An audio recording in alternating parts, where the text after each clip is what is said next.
It's wonderful to have you back. It's good to be back. I love you. I love this show. I love your stories. Thank you. Yes. And you are loved as well. You are also, you've been doing this a long time. You're very recognizable. When you're back in New York, are you recognized You on the talk street? about loved.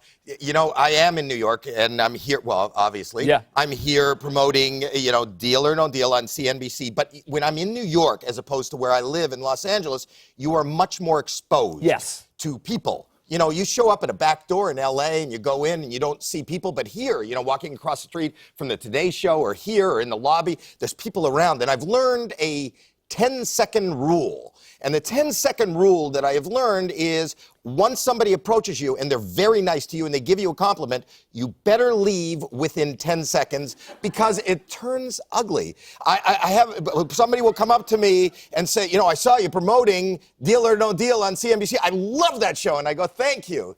It's so much better than AGT. You are not good on that show. Or I saw you last night on television. You were so funny. Thank you. And in person, you are fatter. I just never. And people in New York are so this happened the last time I was here, and I ended up talking about it in my act, but it's real. And it happened when I was doing your show.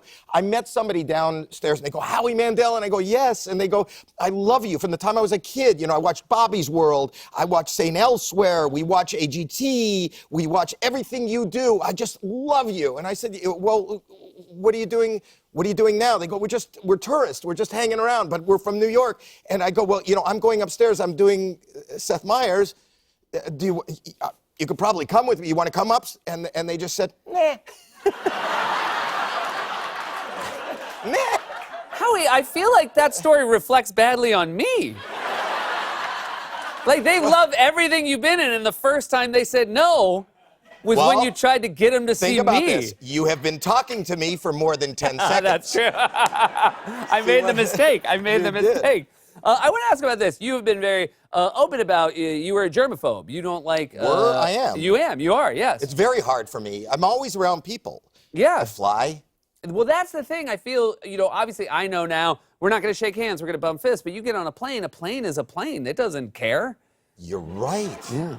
Things happen to me that don't happen to other people. I think when you have that, you bring it upon yourself. I'll tell you, this is not a touching or a germ thing, but I was on a plane recently, and the guy next to me took off his shoes. Were you in there? Did you smell it? There was an odor, the worst odor I have ever.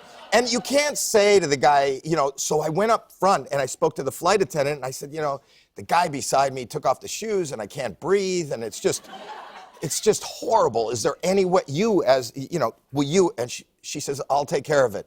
So she went, I stayed up there. She went and I saw her talking and then I see the guy roll his eyes and he takes his shoes and he puts them back on and I go back to the seat. This is the weirdest thing in the world.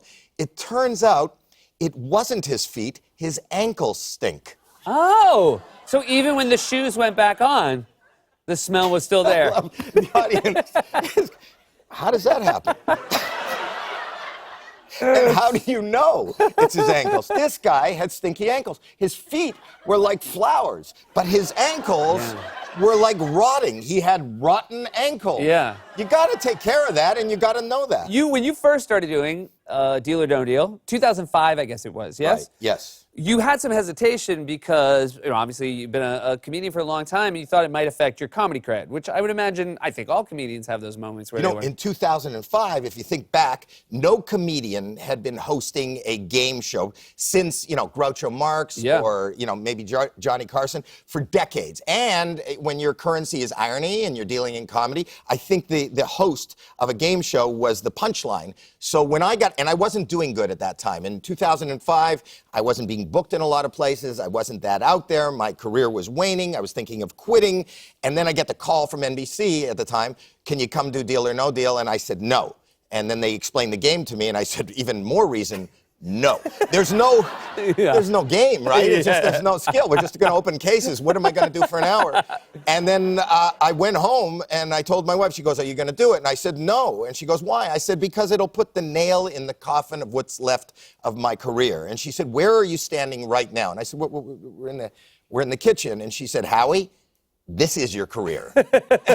She said, you're an idiot. Take the deal. And I did. And I was so embarrassed. I did the show. And I had plans to be funny and witty, but when I got on stage, and this is serious, and I saw the first contestant, and they told me they'd never owned a home, they don't have insurance, it became, I didn't want to kind of distract them with being funny. I became Of course. empathetic, you know? Yeah. Because and even it changed my cadence. That's why I wanted to say to somebody who wasn't on television, I would go, the offer is $50,000. And the reason I just like, listen to me, that's real, and this is a chance. So I did nothing. And then I flew off to the Caribbean where they didn't have TV, where I didn't have American television, because I didn't want to see it, and I thought it was going to be a disaster. And lo and behold, I got a call, and they said, this is a hit. And I go, what is a hit? And then it aired the next night, and they said, it's bigger. And the next night, it's bigger. And it became a phenomenon. And then I flew back to Miami, and I landed. And within seconds, the first person came up to me and went, deal or no deal? And for 10 years, I've been clawing and scraping my way back. And the lovely people at CNBC have given me an opportunity. And now, Wednesday nights on CNBC, it is bigger and more exciting than it has ever been. It's still $1 million, 26 models, a banker, who's now a female banker. Good. It is good. Yeah. Thank you. It's about time.